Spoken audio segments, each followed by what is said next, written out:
பூரா ஊழலை ஒழிக்க வேண்டும். அந்த தலைவர் யார் என்றால் நரேந்திர மோடி. 100 கோடி ரூபாய் மதிப்பீட்டில் ஒரு மக்களுடைய வாழ்வை பற்றி கவலைப்படுகிறார். We're more than happy to talk.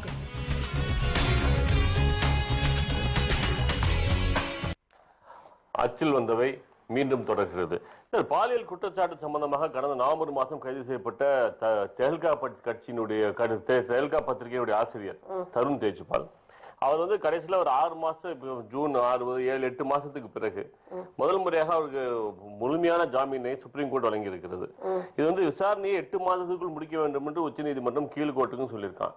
அவர் மேல பாலியல் குற்றச்சாட்டு இருக்குது, அவர் இருக்குன்றாரு இல்லைன்றாரு வேற விஷயம். பட் ஆனா ஒரு 8 மாசம் வரைக்கும் ஒருத்தர் குற்றச்சாட்டுக்காக வேண்டி உள்ள இருக்க வேண்டிய நிலைமை இருக்கிறதா?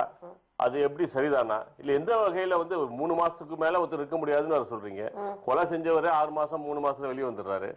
அப்புறம் ஒரு பாலியல் குற்றச்சாட்டுக்கு குற்றம் சாட்டப்பட்டவர் 8 மாசம் உள்ள இருக்காரு. நீங்க எப்படி பாக்குறீங்க? நீங்க ஒரு தருண் தேஜ்பால் அவர்களை பொறுத்தவரையில மிக நியாயமான ஒரு பத்திரிகையாளர். எல்லாருக்கும் தெரியும் தெஹல்கா பிரச்சனையில பிஜேபியினுடைய மிக முக்கியமான தலைவர்களை எல்லாம் முகமூரித்து காட்டிய ஒரு பத்திரிகை அப்படின்றது உலகத்துக்கே தெரியும். இந்த கேஸை யாரு போட்டிருக்கிறாங்க அப்படின்னா பிஜேபி ஆளுகிற கோவா பகுதியில இந்த கேஸ் இவர் மேல ஸ்ட்ராங்கா போடப்பட்டிருக்கு அப்படின்னு. எந்த குற்றத்திற்குமே 3 மாசம் தான் 3 மாசம் ஜாமீன் கிடைச்சிடணும் ஆட்டோமேட்டிக்கா. இவர் பாலியல் பலாத்கார முயற்சி தான், அதுவும் பலாத்காரமான முயற்சி தான். சோ இவர் மேல 3 மாசத்துல இவர் ஜாமீன்ல வெளியே வருவதற்கான வாய்ப்பு சட்ட ரீதியாக இருக்கு. ஆனா இவர் 6 மாசம் வரை உள்ள இருந்துட்டு அதுக்கப்புறம் அவங்களுக்கான வாய்ப்பு இப்ப கொடுத்திருக்காங்க. இதுக்குள்ள நான் இன்னொரு விஷயம் சேர்ந்து பாக்குறேன். குழந்தைகள் பாலியல் பலாத்காரத்தை 2012 சட்ட பிரகாரம் நான் பெயிலபிள் கேஸ். குழந்தைங்களை தொட்டாலே அவன் உள்ள இருந்துகிட்டே இருக்கணும், வெளியே வர முடியாது. அப்படி ஒரு சட்டத்தை நிறைவேற்றும் கூட இன்னும் பல குற்றவாளிகள் வெளியே தெரிஞ்சிட்டு இருக்கிறான். அப்ப குறிப்பாக தருண் தேஜ்பால நீங்க இவ்வளவு தூரம் இன்சிஸ்ட் பண்ணி ஓராண்டுக்குள் கேஸ் முடிக்கணும், 6 மாசம் உள்ள வைக்கணும் என்று எல்லாரும் சேர்ந்து நிர்பந்தப்படுத்தினுடைய அடியில என்ன இருக்கு அப்படின்னு சொன்னா பிஜேபியினுடைய அதிகாரம் இருக்கிறது, இவரை பழி வாங்குகிற நோக்கம் இருக்கிறதோ என்று பொதுமக்கள் சார்பில் நம்ம யோசிக்க வேண்டியது இருக்குது. எல்லாத்துக்கும் மேல தருண் தேஜ்பாலை பொறுத்தவரையில இவங்க பேசாம ஜாமீன்ல விடணும், கேஸ நேர்மையா சந்திக்கிறதுக்கு அவருக்கு உதவும். நீங்க சார் 3 மாசத்துக்குள்ள இது ஜாமீன்ல விடணும்ன்றது இருக்கா இல்லையா? இதுல பாலிடிக்ஸ் இருக்கு சார். பாலிடிக்ஸ் எப்படி இருக்குன்னா, நீ எங்களை பத்தி எழுதினியா பத்திரிகையில, உன்னை விட முடியாதியா அப்படின்னு சொல்ற ஒரு பாலிடிக்ஸ் இருக்கு. நீங்க 302ல ஒருத்தன் கொலை பண்ணிட்டா கூட அவனுக்கு ஒரு ஸ்டேச்சுட்டரி பெயில்னு சட்டத்துல சொல்லுவோம். ஒரு குறிப்பிட்ட 90 டேஸ் இருக்கணும், அல்ல 90 டேஸ்க்குள்ள அவன் சார்ஜ் ஷீட் ஃபைல் பண்ணிருக்கணும். எப்படி இல்லைன்னு சொன்னா அவரை உடனே விடுதலை பண்ணலாம், அதாவது ஜாமீன்ல விடுதலை கொடுக்கலாம்னு சொல்லி சட்டம் நம்மள்ட்ட இருக்கு. இந்த ஸ்டேச்சுட்டரி ப்ரொவிஷன் ஆஃப் லா இவருக்கு ஏன் அப்ளை பண்ணப்படல? இல்ல ஒண்ணு என்ன சொல்லிருக்காங்கன்னா சாட்சியை கலைக்கிறாருன்ற மாதிரி சார். நடந்தது லிப்ட்ல, அதுவும் முயற்சின்னு தான் அந்த அம்மா ஒரு கம்ப்ளைண்ட் கொடுத்திருக்கு. இதை இன்வெஸ்டிகேட் பண்றதுக்கு 6 மாசமா எங்களுக்கு ஒண்ணு வழங்கல. அப்ப யார் யார்கிட்ட கேட்க போறீங்க, என்னென்ன டெஸ்ட் பண்ண போறீங்க, என்னென்ன டாக்டர்கிட்ட அந்த அம்மாவை விட்டு விட்டு இதெல்லாம் கேட்கறதுக்கு உண்மையில ரொம்ப கொச்சையான செய்தி. அது நம்மளை பொறுத்தவரையில எங்கேயோ இந்த சட்டம் வழுவி இருக்கிறது. இவர்கள் சரியாக application of law on Tejpal is not correct அப்படிங்கறதா இப்ப அதை தான் சுப்ரீம் கோர்ட் எடுத்திருக்கு. அது என்ன சொல்றீங்கன்னா, நீங்க இவ்வளவு நாள் பண்ணிருக்க வேண்டிய அவசியமே இல்ல, நீங்க லெட் ஹிம் கோ. அதையும் அவங்க லேட் ஆனா பெட்டிஷன் போனாதான் எடுக்க முடியும். அதனால அவர் எடுத்திருக்கிற டிசிஷன் இஸ் கரெக்ட். நீதிமன்றத்துக்கு கூட பெட்டிஷன் போடணும், இது போடணும். அப்புறம் கேட்ட கேள்விக்கு மட்டும் நீங்க பதில் சொல்லுவீங்க. குற்றவாளியை கண்டு முன்னாடியே இருந்தாலும் தண்டிக்க மாட்டீங்க. நாங்க அரசியல்வாதி இல்ல, மேடையை பிடிச்சிட்டு யார வேணாலும் பேசுறதுக்கு. இது நீதிமன்றம். நீதிமன்றம் உடனே 1 லாக்லாக ஒரு சட்டம் நீங்க சொல்லிட முடியாது. நீங்க பாருங்க, கச்சத்தீவில் மீன் பிடிக்க வேண்டும், மீன் பிடிக்க அனுமதி வேண்டும் சொல்லி இந்திய மீனவர்கள் பேரவை ஒரு அனுமதி கேட்டு உச்சநீதிமன்றத்தில் ஒரு மனு தாக்கல் செய்திருக்காங்க. அதுக்கு நேற்று உச்சநீதிமன்றத்தில் புதிதாக அமைந்திருக்கக்கூடிய மத்திய அரசு ஒரு பதில் மனு தாக்கல் செய்திருக்கு. அதுல இந்திய மீனவர்களுக்கு அங்க மீன் பிடிக்க உரிமையே இல்லை அப்படின்னு மத்திய அரசு பதில் மனு தாக்கல் செய்திருக்காங்க. இப்ப புது அரசு இந்த வழக்கு தொடர்ந்தவர்கள் அமெரிக்கர்களா, இந்தியர்கள் தானே, இந்திய நாட்டினுடைய குடிமகன் தானே. சரி, 74 வரை அது கொடுத்திருக்கிற 74 கொடுத்த அக்ரிமெண்ட் வரை இந்த கச்சத்தீவு யாரிடம் இருந்தது, எங்க போய் மீன் பிடிச்சாங்க, எங்க வலைகள் எல்லாம் உலர்த்தினாங்க, அதாவது கேழ்வரகுல நெய் வெடிதுன்னா கேழ்பாருக்கு மதி எங்க போச்சுன்னு சொல்லி ஒரு பழமொழி இருக்கு. அது மாதிரி இப்ப இங்க பதில் மனு என்ன சொல்லுது, கேவரில் நெய் கொடன்னு கொட்டுதியா, நீங்க எல்லாம் பாத்துங்கன்னு சொன்னா கேட்டுக்கிட்டு இருக்கிற எனக்கு அறிவு எங்க போச்சுன்னு நான் சொல்றேன். இது ஒரு கேள்வி. 2வது, 74ல் இந்த ஒப்பந்தம் போடுகிற பொழுது தமிழகத்தை ஆண்ட கலைஞர் அவர்கள் கொஞ்சம் கவனக்குறைவாக இருந்து விட்டார் அப்படின்னு தான் நான் பாக்குறேன். ஏன்னா எனக்கு உரிமையே இல்லாத அளவுக்கு அதில் ஒப்பந்தம் போடப்பட்டிருக்கிற பொழுது அதை படித்து பார்த்தாவது ஒரு விமர்சனம் செய்திருக்க வேண்டும் அப்படிங்கறதுல நீங்க கவனமா இருக்கணும். ஏன்னா கலைஞர் அவர்கள் தெரிந்து அந்த தவறை செய்தார்னு நான் சொல்லவே மாட்டேன். ஏன்னா அவர் பிறந்ததிலிருந்து இன்றைய வரை தமிழர்களுக்காக தலை நிற்கி போராடுகிற மனமுடையவர். ஆனா இந்த ஒப்பந்தத்தை பொறுத்தவரையில அவருடைய கவனமின்மையா இருந்துருச்சா அல்லது அவருடைய கவனத்துக்கு கொண்டு வரப்படவில்லையா அப்படிங்கறது இன்னைக்கும் அவர் வெளியில சொல்லல. அவரால் சொல்ல முடியாத மனப்புழுக்கத்தில் இருக்கிறார் தான் நான் என்ன பொறுத்தவரை பார்க்க முடியுது. அப்படி இருந்தா கூட இந்திய நாட்டுடைய நான் சொல்ல வரது கலைஞர் 50, 60, 70 அந்த டைம்லயே அவருக்கு ஒரு 50 வருஷம் அரசியல் அனுபவம் முதிர்ச்சி உடையவர் உள்ளவர். ஒரு ஒப்பந்தத்தை கையெழுத்து போடும்போது அதை அவர் கேட்காம கையெழுத்து போட முடியாது. அவங்களுக்கு கன்கரன்ஸ் இருக்கு சார். கண்டிஷன்ஸ் அதுக்குள்ள அல்ல அதை நீங்க படிக்காம போட்டிருப்பாரு. இன்சூரன்ஸ் இந்த சிட்டு நடத்துறாங்க பாருங்க, அதுல கையெழுத்து வாங்குற மாதிரி வாங்கிட்டு போயிட்டாங்க அவனுங்க. மத்திய அரசு சரியா வஞ்சகம் செய்திருக்கிறது.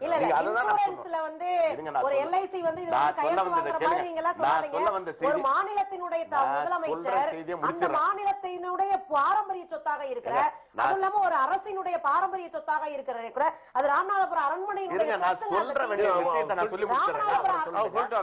சொல்ல வேண்டிய விஷயத்தை சொல்ல விடாம தப்பு. அது பஞ்ச் டயலாக் இல்ல.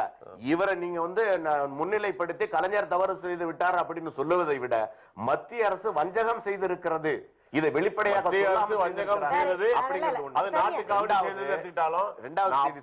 தமிழக முதல்வர் அப்படியே இருந்தால் கூட இன்னைக்கு வலிமையாக நாங்கள் 74 வரை ஆண்ட மண்ணு, அதனால எங்களுக்கு தான் சொந்தம் என்று மத்திய அரசு கொடுத்திருக்க வேண்டுமே தவிர இது எங்களுக்கு உரிமை இல்லை என்று சொல்வது உண்மையிலேயே இந்த மக்களை சதிப்பதாக தான் நான் பாக்குறேன். இல்ல நான் என்ன பாக்குறேன் அப்படின்னா, இது தமிழ்நாட்டுக்காரனுடைய சொத்துங்க.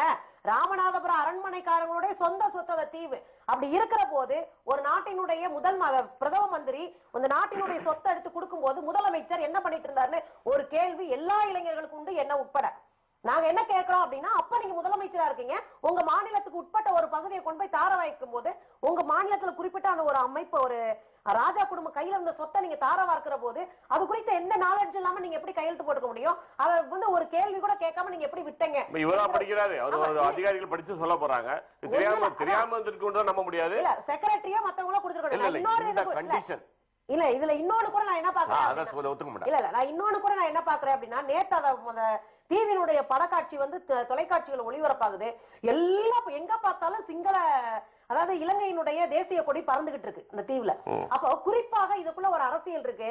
இது எங்க இடம், ஒரு வயலும் பேசக்கூடாது என்பதற்காக இது பண்ணிட்டு இருக்காங்க. நான் ஒரே ஒரு கேள்வி மக்கள் இடத்துல இருந்து நான் கேட்கிறேன். காங்கிரஸ் தான் மக்கள் விரோத கட்சி, காங்கிரஸ் தான் இந்தியாவை தார வார்த்த கட்சி. பிஜேபி என்ன பண்ணுது? ஒரு கமிட்டி போடு, இதை ரிவைஸ் பண்ணு, இந்த ஆராய்ச்சி பண்றதுக்கு இந்த ஒப்பந்தத்துல என்ன இருக்கு என்பதை பார்ப்பது கூட தயங்கிக்கிட்டு நீங்க போய் கோர்ட்ல நின்று உங்கள் ஆயிரம் போய் நின்னுகிட்டு இந்த சொத்து இந்தியாவுக்கு என்ன தீர்வு தெரியுங்களா? தமிழகத்தில் இருக்கிற 39 எம்பிகளும் நாங்கள் பாராளுமன்றத்திற்குள் வரமாட்டோம் அப்படின்னு சொல்ற உங்களுக்கு தைரியம் இருந்தாதான் இது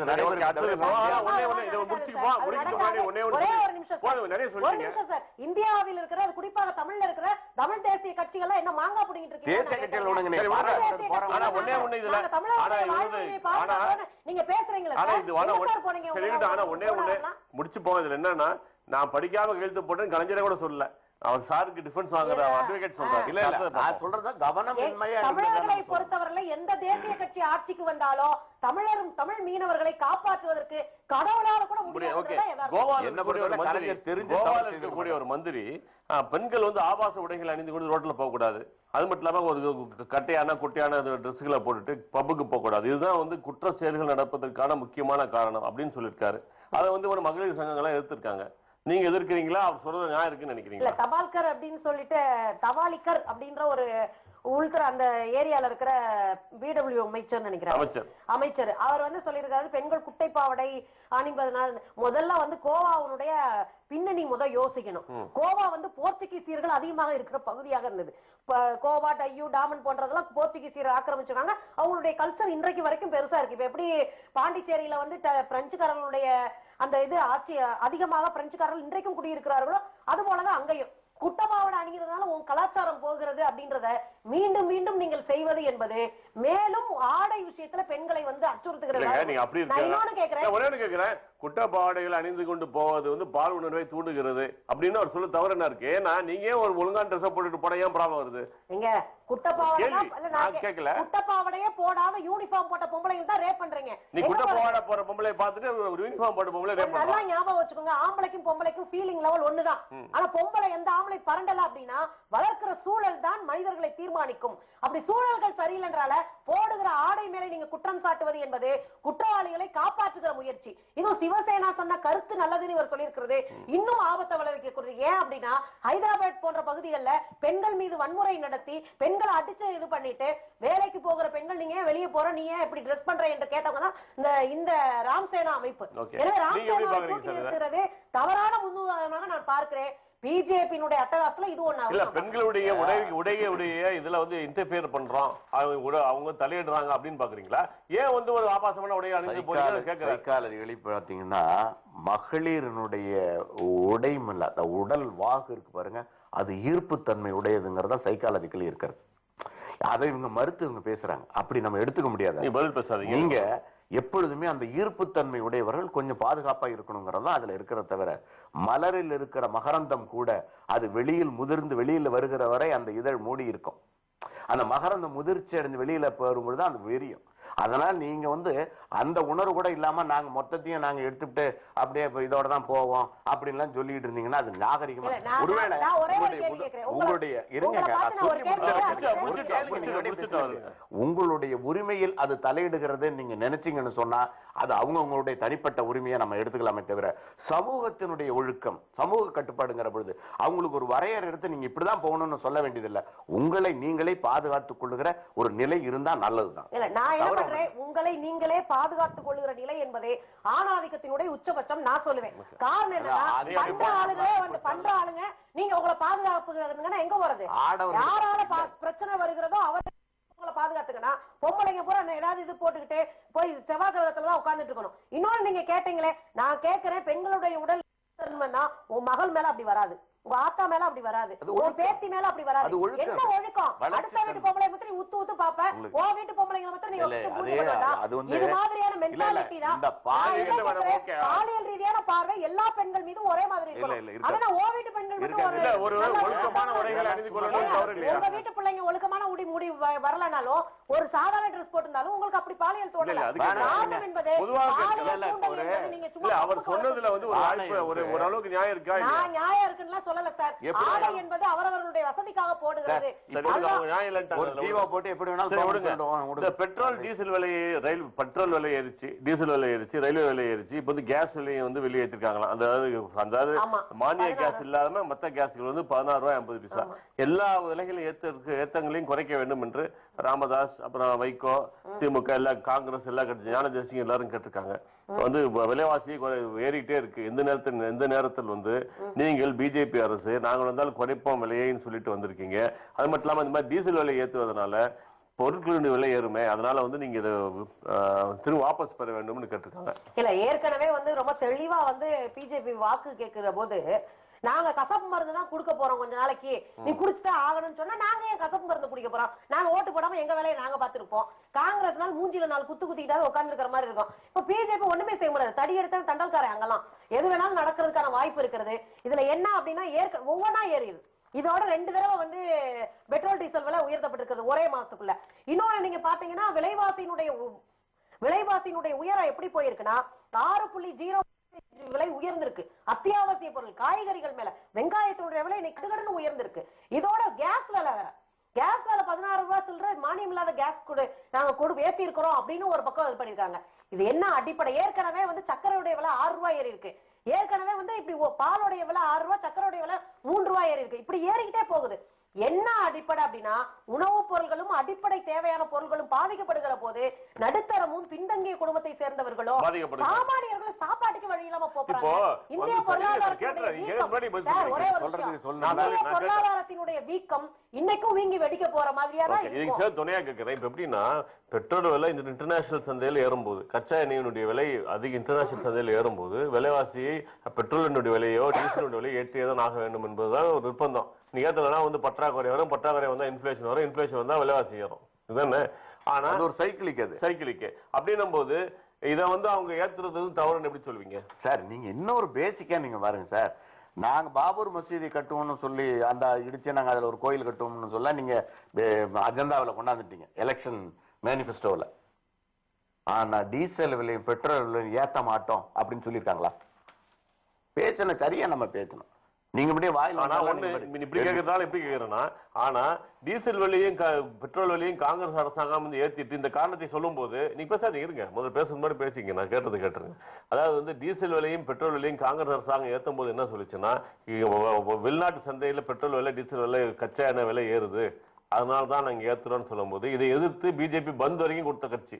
அப்ப இவங்களுக்கு தெரியாததா? அப்ப இன்னைக்கு ஆட்சிக்கு வந்தவன மட்டும் இருங்க, இன்னைக்கு ஆட்சிக்கு வந்தவன மட்டும் இவங்க பெட்ரோல் விலையும் டீசல் விலையும் ஏத்தி விட்டு அதே காரணத்தை சொல்றாங்க. அப்ப என்ன? அதனாலதான் நான் அந்த கேள்வியை கேட்டேன். எங்களுக்கு நாங்க ஆட்சிக்கு வந்தாலும் இதே நிலைதான் தொடரும் அப்படின்னு தெரியும் எங்களுக்கு. அதனால நாங்க எலெக்ஷன் மேனிபெஸ்டோல அதை வைக்கல. எலெக்ஷன் மேனிபெஸ்டோல வச்சதை நீங்க கேளுங்க. இந்த நாட்டினுடைய நடைமுறைக்கு நீங்க முதல்ல ஒண்ணு சொல்லிட்டீங்க, பற்றாக்குறை வருகிற பொழுது உங்களுக்கு வந்து பணவீக்கு அதிகமாகும், அந்த ஒரு சைக்கிளிக் சிஸ்டம் வந்து கெட்டு போகும், பொருளாதார சிந்தனை வந்து நம்மளுக்கு இடர்பட்டு போகும். அதை செஞ்சது தவறுன்னு சொல்லிட்டு இப்போது ஏற்கனவே அவர்கள் சொன்னது என்பது அன்று அரசியல் நடத்துகிறார்கள்னு காங்கிரஸ்காரங்க சொன்னது உண்மை. பிஜேபி வந்து அரசியல் நடத்துதுன்னு சொன்ன, இப்ப இவங்க சொல்றத இப்ப காங்கிரஸ்காரங்க சொல்றதும் அதுவும் அரசியல் தான். நாட்டினுடைய உற்பத்தியை நீங்க மக்கள் தான் முட்டாள. ஆமா, மக்கள் இதுல முட்டாளாக இருக்காங்க. உங்ககிட்ட ஒரு கேள்வி கேக்குறேன் லாயர் சார்.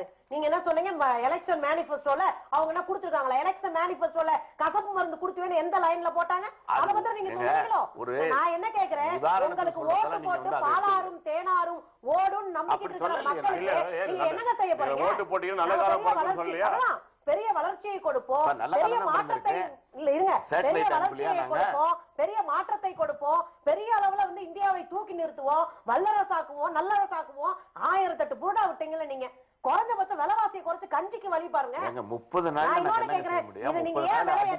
என்ன செய்ய முடியுமா? முடியாதா? விலை ஏத்தாம இருக்கலாம், குறைக்க முடியல, ஏத்தாம இருக்க முடியாது. இல்ல குறைக்க முடியாம இருந்தா கூட ஏத்தாம இருக்குது வேண்டிய வெளியே. நான் என்ன கேக்குறேன்னா, வந்து நீங்க எண்ணெய் நிறுவனங்கள் கையில இருக்கிற விலையை பிக்ஸ் பண்ற அந்த ஒரு விஷயத்தை நீங்க கையில எடுங்க சார். பாராளுமன்ற கூட்டி விவாதிப்பேன் நீங்க முதல்ல சொல்லிருக்கலாம்ல. ஒண்ணுமே சொல்லாம அது மட்டும் இல்ல. நான் இன்னும் ஒரே ஒரு விஷயம் சார், இந்த விலையேற்றத்திற்கு அடிப்படையில மக்களினுடைய அன்றாட வாழ்க்கை இருக்கின்றத பிஜேபி காரங்க முதல்ல உணரணும். எதிர்கட்சியை ஒடுக்குவதற்கும் மற்றதுக்கும் டூர் போறதுக்கும் அண்டை நாட்டாளர்களை போய் கட்டிப்பிடிச்சு விவகாரம் பண்றதுக்குமான வேலைகளை போய் நீங்க வந்து செய்யறீங்களே ஒழிய அடிப்படை மக்களினுடைய வாழ்வாதாரம் குறித்து தயவு செஞ்சு யோசிங்க. இல்லன்னா அடுத்த தேர்தல் வந்து உங்களுக்கு மதுரை பெஞ்சினுடைய உயர்நீதிமன்ற கிளை வந்து ஒரு தீர்ப்பு வழங்கியிருக்கு. கீழ் நீதிமன்றங்களில் தமிழில் தான் தீர்ப்பை எழுத வேண்டும் அப்படின்னு சொல்லியிருக்காங்க. அது ஏற்கனவே ஒரு தீர்ப்பு இருந்தது. அது தீர்ப்பு வந்து தீர்ப்பு இல்ல, அது அதாவது என்ன, ஏற்கனவே தமிழ்ல வரணும்னு சொல்லி முன்னாடியே நம்ம சொல்லிட்டே வந்துட்டு ஒரு சுற்றறிக்கை இப்ப கொடுக்கிறாரு. இந்த சுற்றறிக்கை கொடுக்கும்போது நீதிபதிகள் கூட என்ன பண்றாங்க, ஆங்கிலத்திலும் எழுதலாம் அப்படின்னு கொடுத்துட்டாங்க. தமிழ்ல இருந்தது அந்த சுற்றறிக்கை அப்படி நீண்ட நாளா கிடப்பில் இருந்துச்சு. சில பேர் தமிழ் எழுதினாங்க, சில பேர் ஆங்கிலத்தில் எழுதினாங்க.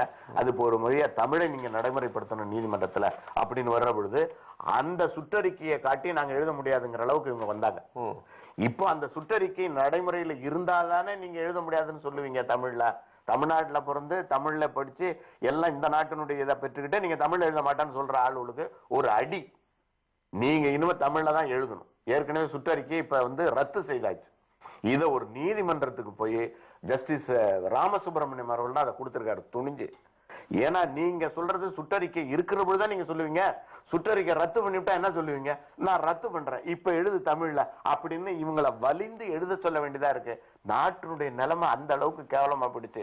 மொழி மீது பற்று இல்லாத மனிதர்கள் எல்லாம் நம்மளால இங்கிலீஷ்லயே ஒண்ணு கொடுக்கலாம். இல்ல இல்ல அப்படி சொல்லாதீங்க. நீங்க ஆங்கிலத்துல உயர்நீதிமன்றத்துல ஆங்கிலத்துல தான் கொடுக்குறாங்க. நீங்க ஆங்கில அறிவும் வச்சிருங்க, ஆங்கிலத்துல திறமையா இருங்க, எழுதுறதுக்கு தகுதி உடையவங்களா இருங்க.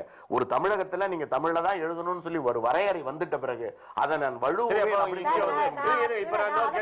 இன்னொரு கேள்வி கேட்கிறேன். இப்ப சைனால இருந்து வந்தோம், அமெரிக்கால இருந்து வந்தோம், ஒருத்தர் வந்து ஒரு நிறுவனத்தை நடத்தி அது ஒரு பிரச்சனை ஏற்படுகிறது.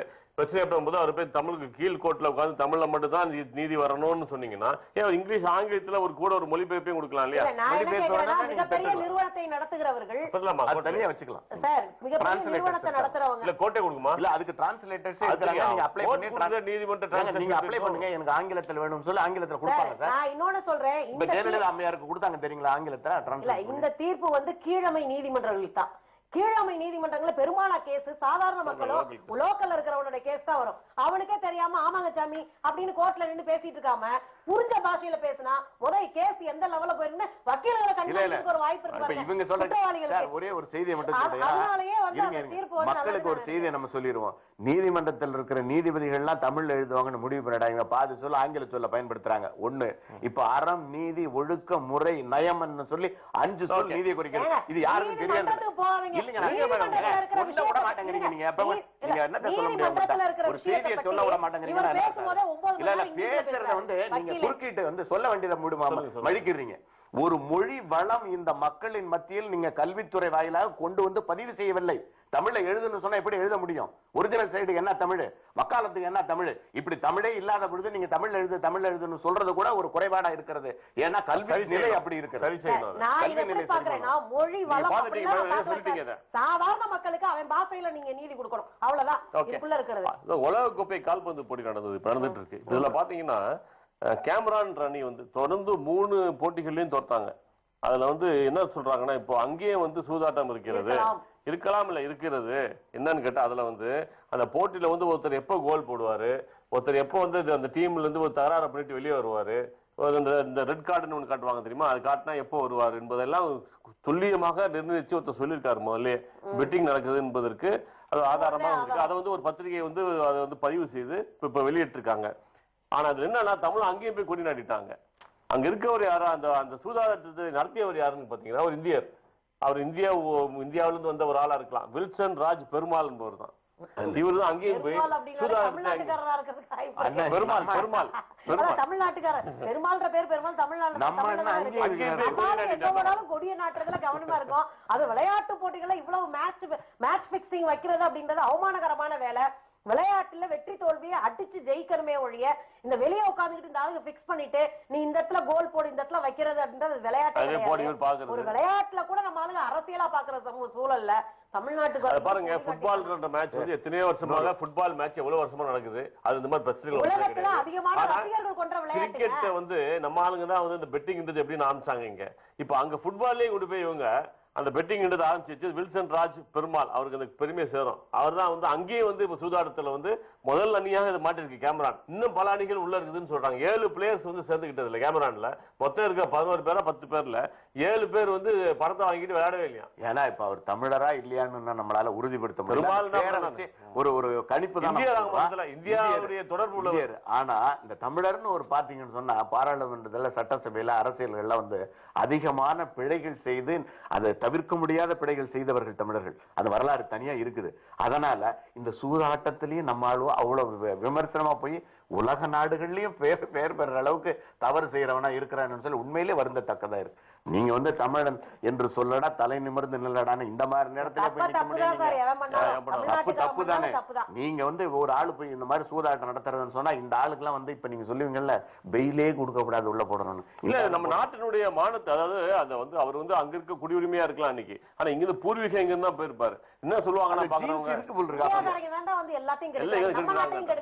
அப்படின்னு அங்க இருக்கிறவங்களுக்கு பிரச்சனையை உண்டு பண்ணக்கூடிய வேலை. அங்க நேர்மையாவே ஒரு விளையாட்டு துறையில ஒருத்தர் ஈடுபாடோட போய் பேசுறாரு வைக்கிறாரு அதுக்குள்ள இருக்கிறாருன்னா கூட எல்லாரையும் சந்தேக கண்ணோட பாக்குற ஒரு சூழலையும் இவர் உருவாக்கி வச்சிருக்காரு. எத்தனை வருஷமா இங்க ஆடுறாங்க ஃபுட்பால வந்து ஜெனியூனா ஆடிட்டு இந்த இடத்துல அது மாட்டக்கூடியவர் வந்து இந்த மாதிரி பேர் உள்ளவரா இருக்காரு போது உண்மையிலே ஒரு வருத்தம். நீங்க சிறப்பு செய்தி தான் சொல்லுங்க. சிறப்பு செய்தி மருத்துவ செய்தி தான் சார். ஒரு மருத்துவமனையில ஒரு குழந்தை பிறக்கிறது. அந்த குழந்தைக்கு ஐவி இன்ஜெக்ஷன் போடணும்னு சொல்லி ஒரு ஊசியை செருகிற பொழுது அது செப்டிக் ஆகி அந்த செப்டிக்ல இருந்து பாக்டீரியாஸ் இன்ஃபெக்ஷன் ஆகி பார்வை இழந்து போனது. இப்போ அந்த மருத்துவமனை நான் பணம் கொடுக்க வரேன் நீங்க வெளியில சொல்லுன்னு சொன்னா கூட இவங்க இப்ப நீதிமன்றத்தை அணுகிற அளவு வந்துட்டாங்க. பிறந்த குழந்தைக்கு இன்னைக்கு பார்வை போய்விட்டது என்று சொன்னால் யார் அதை காப்பாற்றுவது? எங்க எந்த ஊர்ல? தமிழகத்துலதான். அதனால நம்மளை பொறுத்தவரையில பார்வை இழந்த அளவுக்கு இது நடக்கிறது அப்படின்னு சொன்னா அந்த மருத்துவமனை மட்டும் இல்ல, படித்து இருக்கிற டாக்டரையும் நம்ம சொல்லுவோம், அல்லது அங்க இருக்கிறவங்களே குறை சொல்லுவோம். எப்படி குறை சொன்னாலும் இது நிவர்த்தி செய்ய முடியாத ஒரு பிழை. இருக்கிற மருத்துவர்கள் அந்த குழந்தைகளை காப்பாற்றுகிற புண்ணியம் உங்களுக்கு இருக்கு. அவங்க மேல என்ன நடவடிக்கை எடுப்பாங்க? நீதிமன்றம்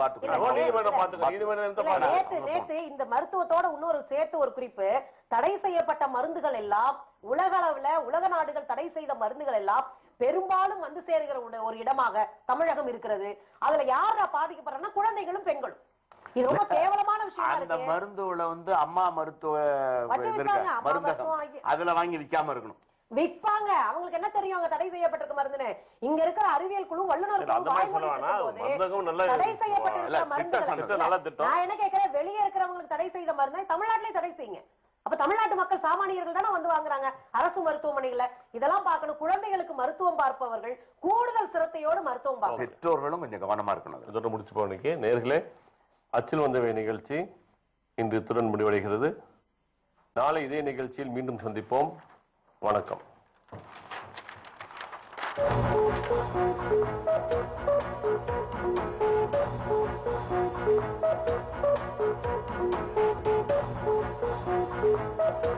Thank you.